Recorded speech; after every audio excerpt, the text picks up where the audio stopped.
We have started with, yesterday we have started with a CSS, cascading style sheet. We have seen the number of properties yesterday, like text properties, font properties, color, background, etc. Some properties are still remaining. We'll just complete it and then we'll start with the next topic, that is XML topic. So in a CSS properties, we can also set a margin. Margin means whenever you are writing a text, you want some left side, top, bottom, right margins to be set. Don't put your attendance in a chat box till the time जब मैं बोलूँगी तभी डालो.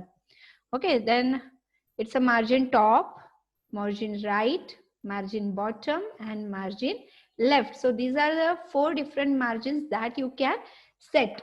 Okay, we'll see the 4 examples कि चारों का difference, चारों की properties का use कैसे होता है. So in a Sublime editor, whatever we have seen yesterday, okay, इसमें से table tag हटा देती हूँ फिलहाल. We will have a 4 different paragraphs, suppose. And for every paragraph, I have provided some different ID.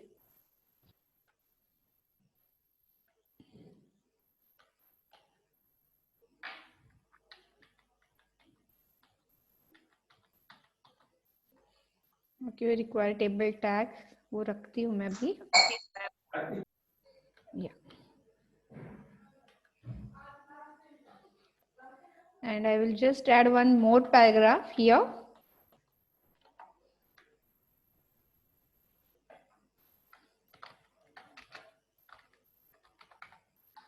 And now I want to set like the margins for top, right, bottom and left.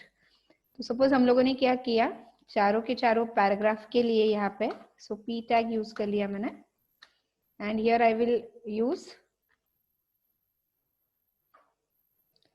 margin left. Okay, और left margin अगर हम लोगों ने यहाँ पे set किया है 25 pixel.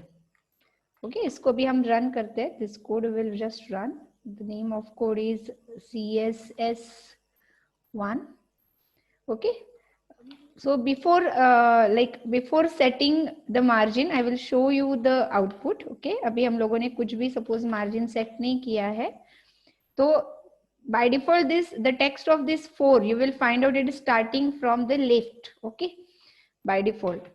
और जैसे मैं यहाँ पे लेफ्ट के लिए कुछ मार्जिन सेट करूँ, जैसे मैंने बोला 25 पिक्सल, तो लेफ्ट में से 25 पिक्सल को छोड़ के उसके बाद आपको ये पैराग्राफ के टेक्स्ट जो है वो दिखना स्टार्ट हो जाएगा. तो ये हो गया लेफ्ट मार्जिन हो गया. ऐसे आप टॉप मार्जिन सेट या मैम फिर इसमें अलाइन में और मार्जिन में क्या डिफरेंस है? यस, अलाइन और मार्जिन में बहुत डिफरेंस है. देखो अभी यहाँ पे अगर मैं कर देती हूँ text dash align equal to, मैंने डाल दिया यहाँ पे सेंटर. ओके, और रिफ्रेश किया, व्हाट हैपेंड? ओके, इक्वल नहीं चाहिए.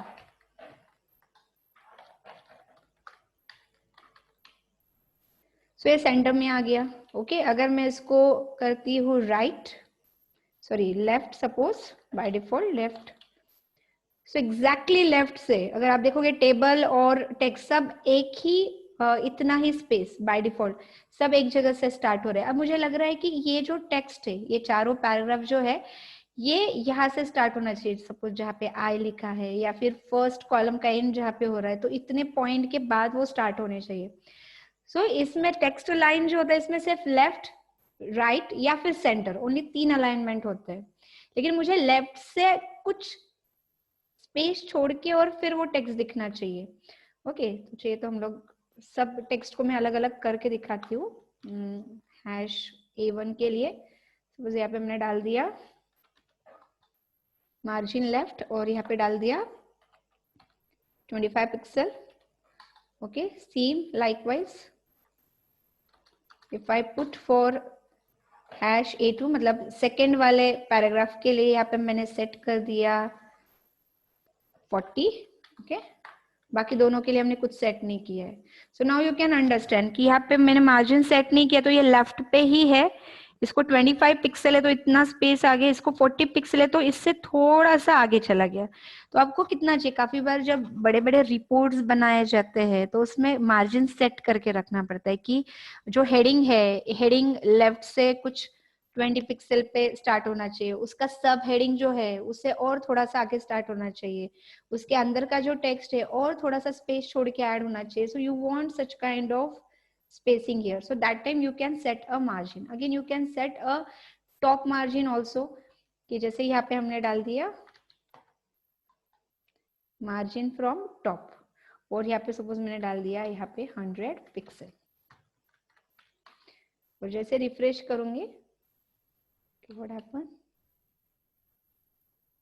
ऑलरेडी उतना ही रहेगा शायद,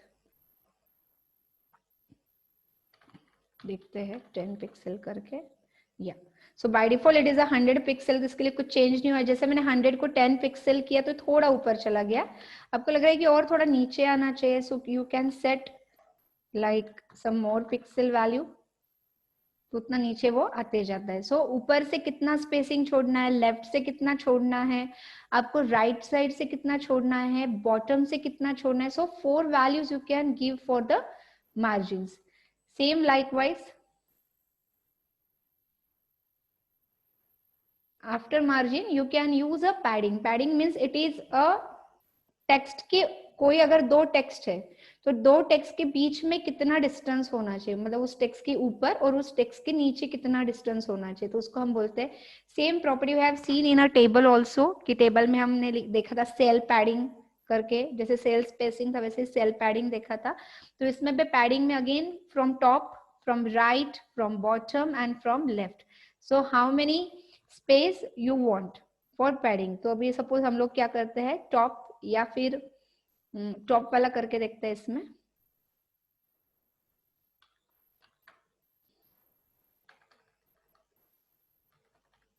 यहाँ पे करते हैं, सेकेंड टेक्स्ट के लिए करते हैं।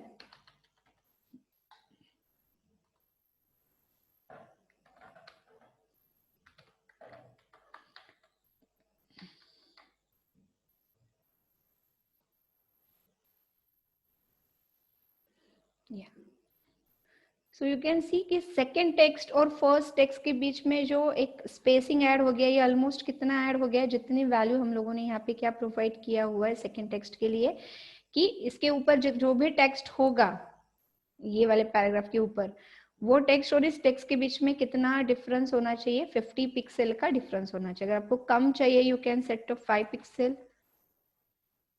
सो it is having the same. आपको लग रहा है कितने भी पैराग्राफ ऐड हो जाए, हर एक के बीच में जो स्पेस है वो सेम होना चाहिए। So that you can do. Again you can use that property for table also. जैसे यही प्रॉपर्टी अगर हम लोग टेबल के लिए यूज करते हैं,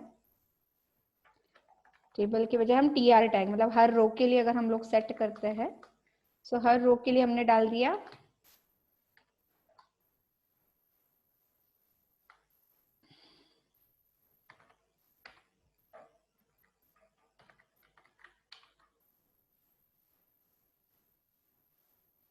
okay, why it is not working for tr।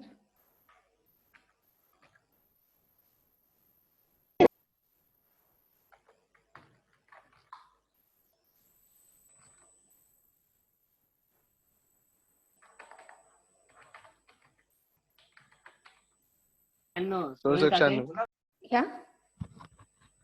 या it's for table. Okay, so table के लिए जब मैंने डाला तो टेबल की बॉर्डर और फर्स्ट रो जो है इसके बीच में एक जो स्पेस है वो क्या हो गया, यहाँ पे ऐड हो गया। सो यू कैन सेट दैट कि जो सेट टॉप से हो गया या राइट बॉटम से हो गया, you can also set from bottom.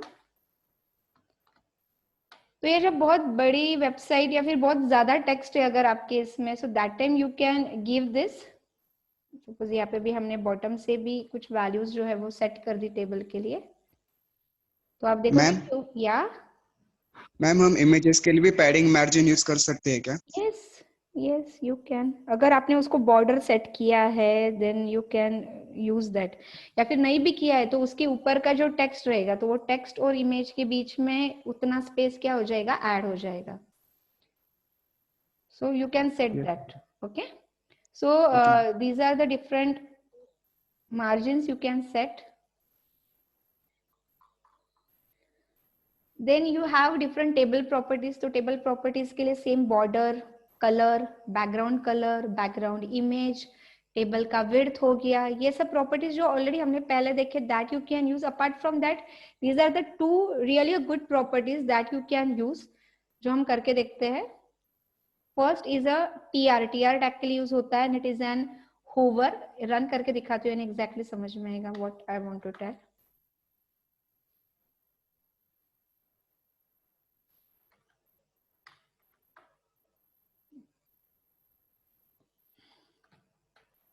Okay, so table tag के लिए मैंने एक प्रॉपर्टी सेट किया है for TR hover property, and the background color I have used is a gray.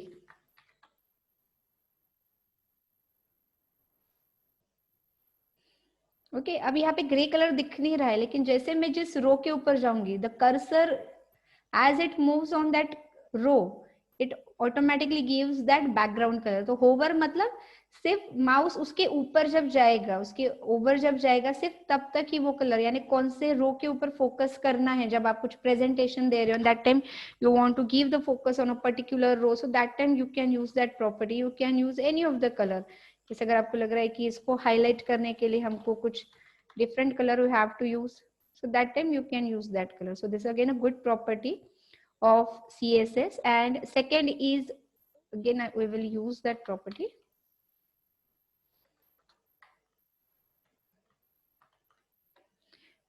जिसमें हमने बोला है कि nth child, ये ऑलरेडी जब मैंने टेबल टैग पढ़ाया था तभी ऑलरेडी बताया था. nth child मतलब आपके टेबल में कितने भी रोज ऐड हो रहे हैं, for every row, if that row is a even row, means second row, fourth row, sixth row, तो हर अल्टरनेट रो को आप क्या कर सकते हो, कलर प्रोवाइड कर सकते हो.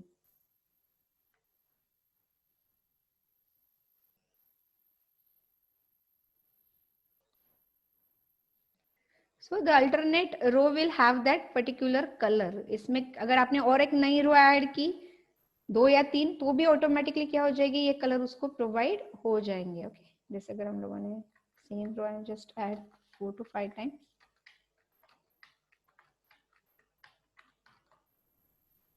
सो आप कितने भी रोज ऐड कर लो, ऑटोमेटिकली अल्टरनेट रोज को क्या करेगा, वो कलर प्रोवाइड करेगा. If instead of like even you want to give that colour to the odd row, just change from even it to the odd. So ये ऑड रो को क्या हो जाएगा, कलर प्रोवाइड हो जाएगा. Again you want that odd को एक colour होना चाहिए और इवन को दूसरा कलर होना चाहिए. So same you can use again that tag. So instead of white I want for even row the colour should be like any suppose pink color. So the odd row will have different color, even row will have different color. Again इसका best use क्या है, अभी मैं आपको बताती हूँ. कि जैसे ये टेबल टैग एक ही बार मैंने लिया है, अब मैंने क्या किया, और एक बार टेबल है सपोज, और एक बार हमने क्या किया, एक टेबल के बाद और एक टेबल मैंने यहाँ पे ऐड कर दिया है. अगर आपकी वेबसाइट में बहुत सारे टेबल्स है, ऐसे हम कंसिडर करते कि थोड़ा सा स्पेस देते दोनों के बीच में.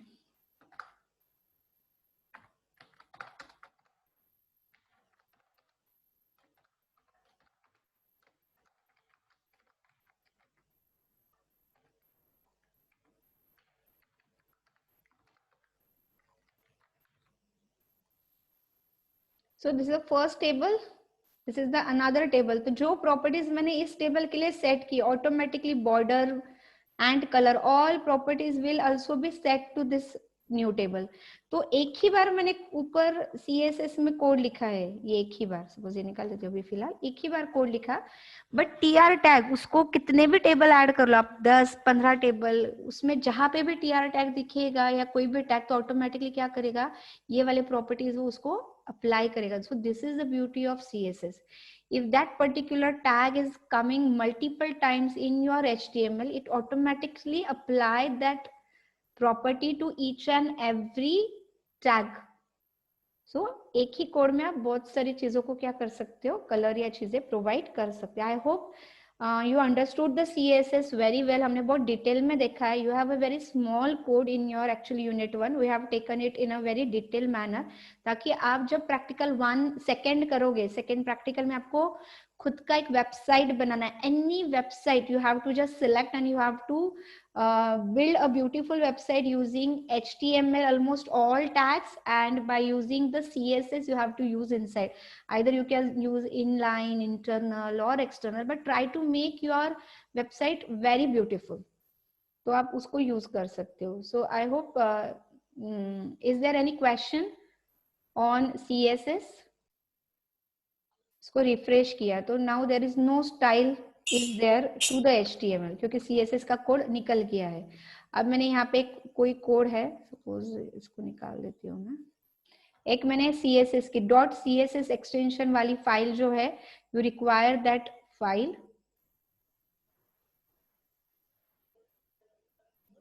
ओके, और यहाँ पे जाके मैंने वो कोड को पेस्ट कर दिया. लेकिन जब आप .css में कुछ कोड लिखते हो तो you don't have to use the style tag here.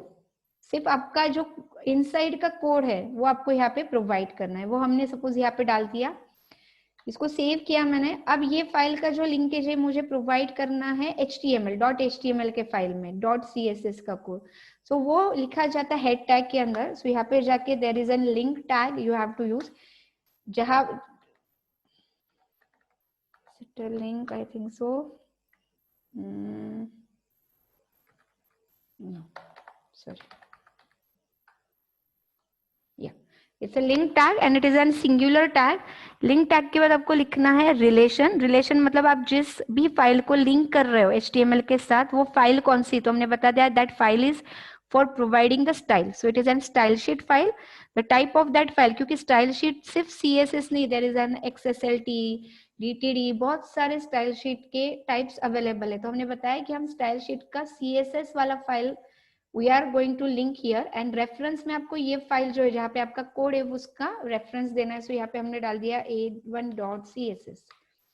इसको सेव किया हम लोगों ने एंड यहाँ पे जाके रिफ्रेश किया. सो जो भी आपने प्रॉपर्टीज दी होगी CSS के फाइल में इसको अप्लाई हो जाएगी. ओके, इसका ब्यूटी क्या है, अगर मेरे पास और कोई दूसरा HTML का पेज है, जैसे यहाँ पे सपोज आप कंसिडर करो कि ये दूसरा एक HTML का फाइल है मेरे पास, इसको मैं निकाल देती हूँ अभी फिलहाल. ओके, टाइम टेबल के लिए एक कोड बनाया हुआ है कि इसको रन करते हैं हम यहाँ से जाके या टाइम टेबल. ओके, अब यहाँ पे टेबल को कुछ भी प्रॉपर्टीज नहीं है. सेम यहाँ पे जाके मैंने क्या किया,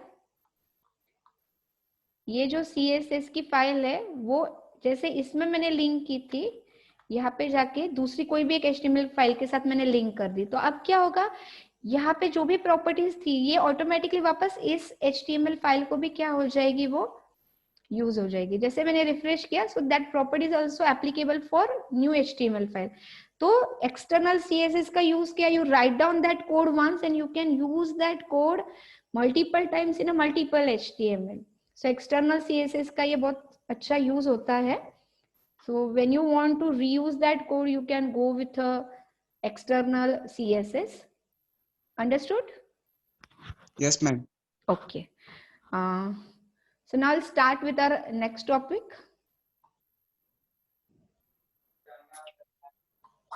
Again, this is required for your third practical. Our third practical is totally depend on XML, that is Extensible Markup Language. अभी तक हम लोगों ने सिर्फ HTML पढ़ा और CSS पढ़ा.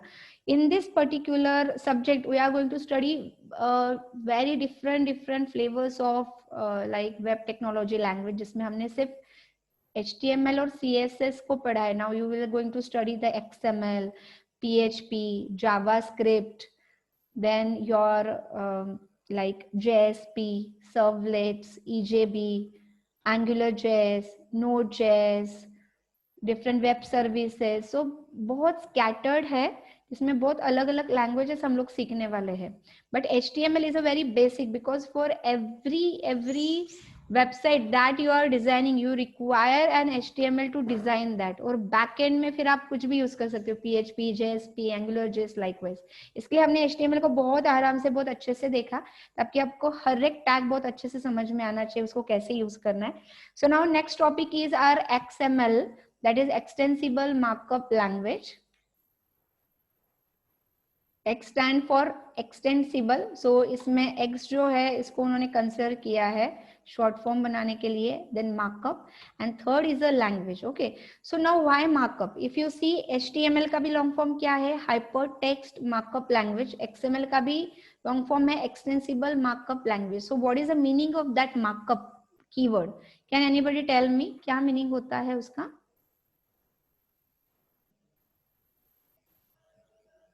एनीबडी नोज कि इन सब लैंग्वेज को मार्कअप क्यों बोला जाता है? So markup is a language which start with a triangular bracket or where you are using a tags. तो जिसमें हम tags यूज करते हैं और tags को हम angular bracket में लिखते हैं, तो वो particular language को उसको markup बोला जाता है. So HTML and XML both is a tag based language having that tag you are putting inside that triangle bracket, इसके लिए हम उसको markup बोलते हैं. Then now what is the properties or what is the main importance or characteristics of XML? So very first is it is an one kind of markup language. Next, XML focuses on data. देखो आपका जो HTML होता है, HTML actually focuses on presentation skill. आपका data को वो इतना importance नहीं देता, वो डेटा आपको कैसे रिप्रेजेंट करना है, उसका कलर क्या सेट करना है, फॉन्ट साइज कैसे सेट करना है, लेफ्ट में दिखाना है, सेंटर में दिखाना है, what kind of presentation you want to put on data. तो HTML ये प्रेजेंटेशन के ऊपर फोकस करता है, लेकिन XML only focuses on data. It is not focusing on the presentation skills. Then next is XML was designed to be self-descriptive. इसमें जो tags use होते हैं, they are not predefined. HTML में आपको पता है, मैंने बोला H1 tag. What is the use of H1 tag? Anybody tell me? Heading tag. Heading के लिए fix है ना. अब मैंने बोल दिया ABC tag. What is that? It is not defined in HTML, so you don't know anything. तो XML में predefined tag नहीं होते जैसे HTML में होते हैं. XML is having their user defined tag. Her user अपने हिसाब से tags लिख सकता है. So it is very self descriptive. It is designed very self descriptive. XML actually was designed to store and transport data. इसका main use जो है ये आपकी वेबसाइट को डिजाइन करना नहीं है, ये हमेशा याद रखो. XML is not used to design the websites. It is used to store and transport the data. जैसे आपने SQL पढ़ा, SQL में आपका यूज क्या होता है? डेटा को स्टोर करने के लिए, ओके, डेटा को मेंटेन करने के लिए. So likewise XML is used not only to store the data but to transport the data from one machine to another machine, from one page to another web page. Okay, then next, XML is a platform and programming language independent. जैसे आप लोगों ने जावा पढ़ा होगा, तो जावा में बहुत बार सुना होगा उसके फीचर्स में कि Java is an platform independent language.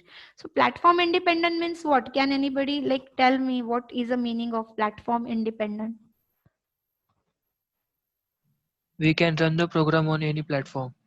Means what? Platform का मीनिंग क्या है उसमें? मतलब कोई भी, मतलब लिनक्स पे, विंडोज पे. या मीन्स ऑपरेटिंग सिस्टम, राइट?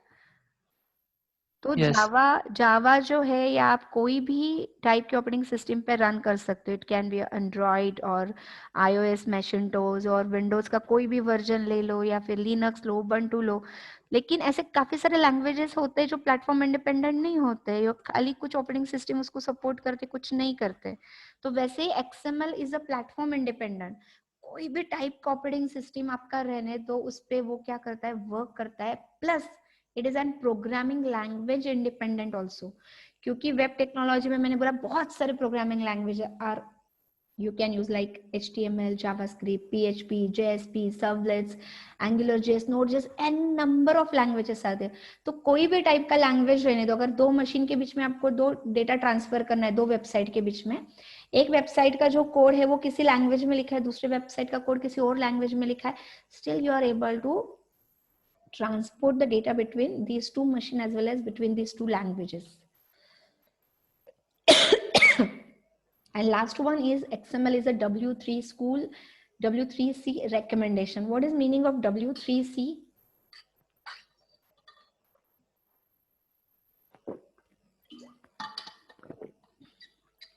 नहीं पता W3C क्या होता है?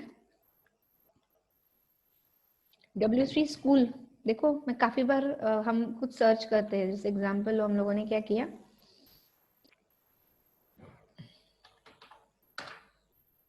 I have just put it the HTML. Okay.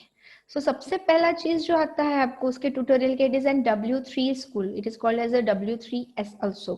तो बहुत सारे जितने भी वेबसाइट्स है, अगर मैं W3 स्कूल में आप देखोगे यहाँ पे इट्स ऑल, जितने भी हम लोग यूज करते हैं वेबसाइट के related technologies like HTML, CSS, JavaScript, Python, Ruby, then your SQL, PHP, Node.js, तो ये सब चीजें क्या है उन्होंने प्रोवाइड तो की है, प्लस इन्होंने उसको रेकमेंड भी किया हुआ है.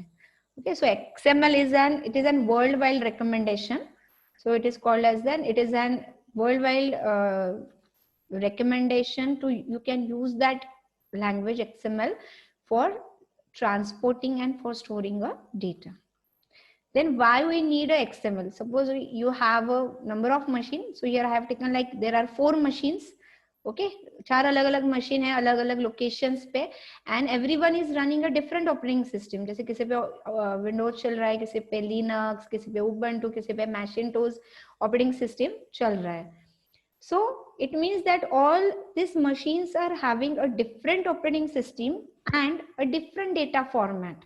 Okay, data format यानी क्या होता है कि हर एक मशीन का उनका खुद का एक डेटा फॉर्मेट होता है, जैसे UTF-8 हो गया या UTF-16 हो गया, या फिर everyone is having the different data formats for their machine. So the problem here will be when this machine want to transfer the data from one location to another, from one machine to another machine, where they are not compatible with the operating system and they are not compatible with a data formats. So there is a problem. So the problem is data transfer from one machine to another where they are not compatible.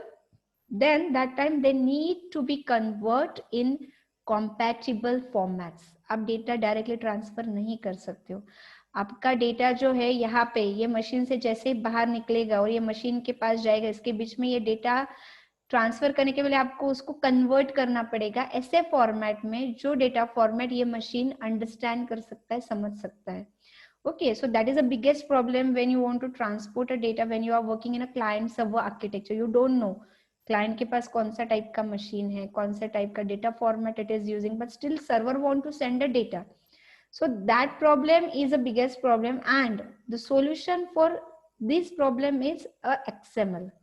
तो जब भी आपको data transfer करना है दो अलग location पे जहाँ पे कॉम्पेटिबिलिटी नहीं है ऑपरेटिंग सिस्टम या डेटा फॉर्मेट का, so the solution is always an XML, because with XML it is very easy to transfer the data between such system which are not compatible, because XML does not depend on platform and the language. क्योंकि XML is a platform independent, तो कोई भी platform पे उसका data जो है वो accept किया जाता है. And again it is not an language dependent, कोई भी टाइप का लैंग्वेज हो, it is going to still accept that data. So I hope you understood why XML is very important. So the different uses of XML is, first it is used to store and arrange the data in your machine. Again, XML can easily merge with a style sheet to create the desired output. आपका जो data ये raw format में होता है, लेकिन आप अलग अलग स्टाइल शीट, जैसे CSS एक स्टाइल शीट है, ऐसे ही एक XSLT हो गया, तो बहुत सारे different style sheets are there. Just by using any of the style sheet you can like display your data in a different or desired format. आपको लग रहा है कि आपका जो डेटा ये टेक्सचुअल है, लेकिन आपको उसको टेबल में कन्वर्ट करना है, उसको बैकग्राउंड को कलर भी प्रोवाइड करना है, but not by using HTML. Still by using a style sheet you can provide the style to your data in your XML. XML is used to exchange the information or data between organizers or between the different systems. It is used for uploading and reloading a database. देखो काफी बार क्या होता है, जैसे अगर आपका machine है, आपका उसमें अपने SQL में बहुत सारे टेबल्स जो है वो उसमें डेटा स्टोर करके रखा है आपके प्रोजेक्ट का, लेकिन अभी आपको क्या करना है कि आपका मशीन आपको अपग्रेड करना है, लेकिन आपका प्रोजेक्ट तो आपके लैपटॉप में है और आपको दूसरा लैपटॉप लेना है। आप डेटा, कोई भी दूसरा डेटा है, आपकी इमेजेस हो गए या आपके कुछ एक्सेल फाइल हो गए, वर्ड फाइल, ये तो डायरेक्टली आप ट्रांसफर कर सकते हो, लेकिन SQL का डेटा आप डायरेक्टली ट्रांसफर नहीं कर सकते हो। Okay, you require to import it and then export it.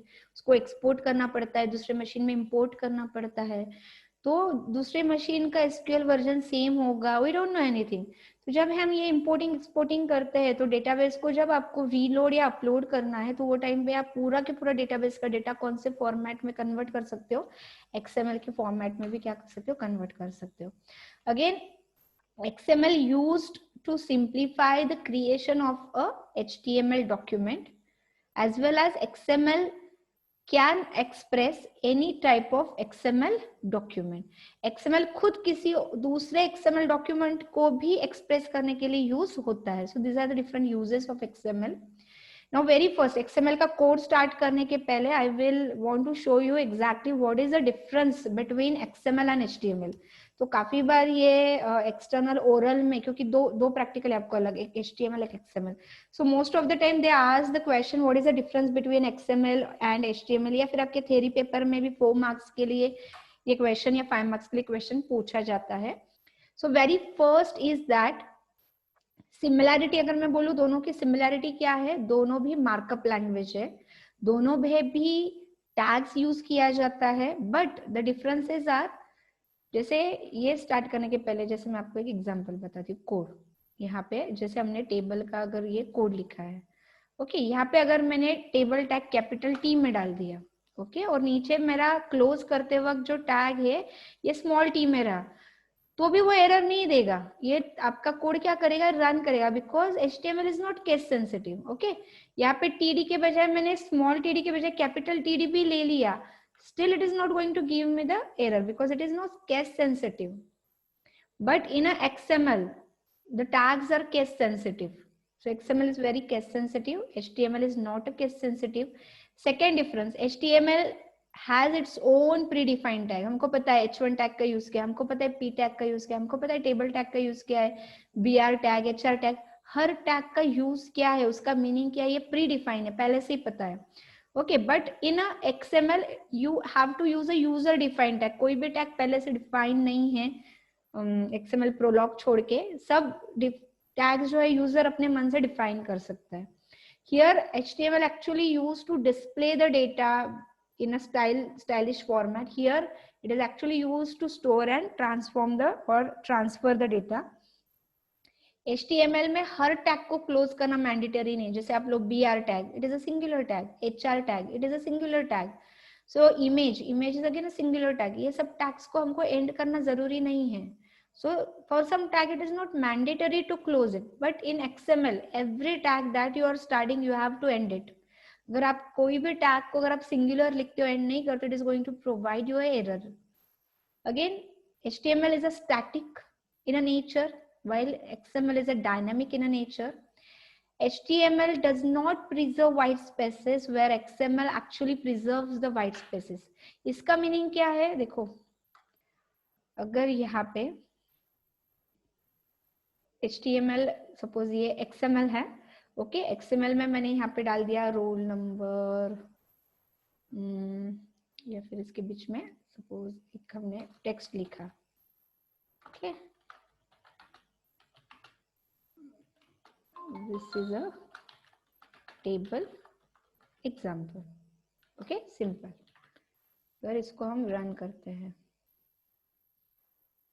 Okay, यहाँ पे आ गया this is a table example। Okay, मुझे लग रहा है कि this और is के बीच में कुछ तो स्पेस एक्स्ट्रा होना चाहिए कहीं, तो यहाँ पे जाके मैंने क्या किया, कुछ व्हाइट स्पेसेस ऐड कर दिया कि इतना स्पेस चाहिए और उसके बाद ये टेक्स्ट आना चाहिए, इसको मैंने सेव किया। और यहाँ पे जाके मैंने उसको रन किया, लेकिन ये स्पेसेस यहाँ पे ऐड हुए क्या? नहीं. So it means HTML does not preserves the white space. आपने अगर कोई स्पेसेस दिए आपके टेक्स्ट के बीच में तो उसको प्रिजर्व नहीं करता, लेकिन XML में अगर आपने कुछ टेक्स्ट लिखा है जिसमें आपने बहुत सारे स्पेसेस ऐड किए तो उसको एज इट इज प्रिजर्व करता है जब उसका वो आउटपुट शो करता है. सो इसके अलावा भी बहुत सारे डिफरेंसेस है, but these are the main differences that you should know. So how you can write down a code in a XML. तो यहाँ पे ये this is a syntax and this is an example. Okay. अभी syntax में your tags will be like first tag, जो सबसे पहला tag रहेगा XML में वो होता है root tag, जिसको आपको सबसे end में end उसको close करना है. Inside that you can have a child tag. Child tag के अंदर आप सब child tag लिख सकते हो, but हर tag जो आप start कर रहे हो you have to end it in a proper nested manner. Okay इसका वेरी सिंपल एग्जाम्पल देखो. इसमें जो डेटा है, सपोज आपने एक मेल किया है किसी को. ओके तो मेल में आप क्या करते हो कि, या फिर आपने कुछ किसी को कुछ लेटर सेंड किया है, तो लेटर में आप क्या करते हो? टू किसको आप भेज रहे हो, फ्रॉम किसने भेजा है, और उसका सब्जेक्ट क्या है, मतलब हेडिंग क्या है, और उसके अंदर आपने कुछ तो क्या किया है, कुछ मैसेज पुट किया है. सिंपल. तो ये वाला डेटा आपको XML में शो करना है. Okay that's it. तो आपने क्या किया, very first you have use that root tag. Root tag मतलब जो बताता है कि एग्जैक्टली आप कौन से टाइप का डेटा सेंड कर रहे हो, कौन सा टाइप का डेटा है आपके इनसाइड में. तो हमने बोल दिया it's one kind of note to someone. तो यहाँ पे नोट डाल दिया, एंड में नोट डाल दिया. अगर किसी को लग रहा है कि नोट के बजाय मुझे ये मैसेज लिखना है तो ये टैग नोट छोड़ के कोई दूसरा इसको as a message and slash message भी लिखेगा. It is depend on the user what he want to pretend to that data. Okay यहाँ पे to is a child tag जिसको हमने यहाँ पे एंड कर दिया. ओके इसके बीच में इसको कोई पे भी सब चाइल्ड का टैग नहीं है. So to and slash to, इसके बीच में जो आता है it is an value. So these are the elements, child elements which are starting and you have to end that tag and inside that is a value for that tag. तो हर एक के लिए हमने टैग डाल दिया, लेकिन इसमें first line जो होता है it is a mandatory which is called as the XML prologue, जिसमें हम बताते हैं कि हम XML यूज कर रहे हैं. This is document is of XML question mark without space XML. उसका वर्जन क्या है XML का, we are using a 1.0 version currently. And encoding type, क्योंकि हमको बताना पड़ता है कि जो डेटा है उसका डेटा का फॉर्मेट क्या है. तो by default we are saying that the encoding और data format is a UTF-8. So this standard format this XML is using whenever it is storing a data or whenever it is transferring a data from one location to another location. Okay, तो next lecture में हम exactly बहुत small code मैंने बताया, इसको हम लिख के इसको run कैसे करना है, इसको style कैसे provide करना है. So that part we are going to study, but only you should understand what is the use of XML. XML का use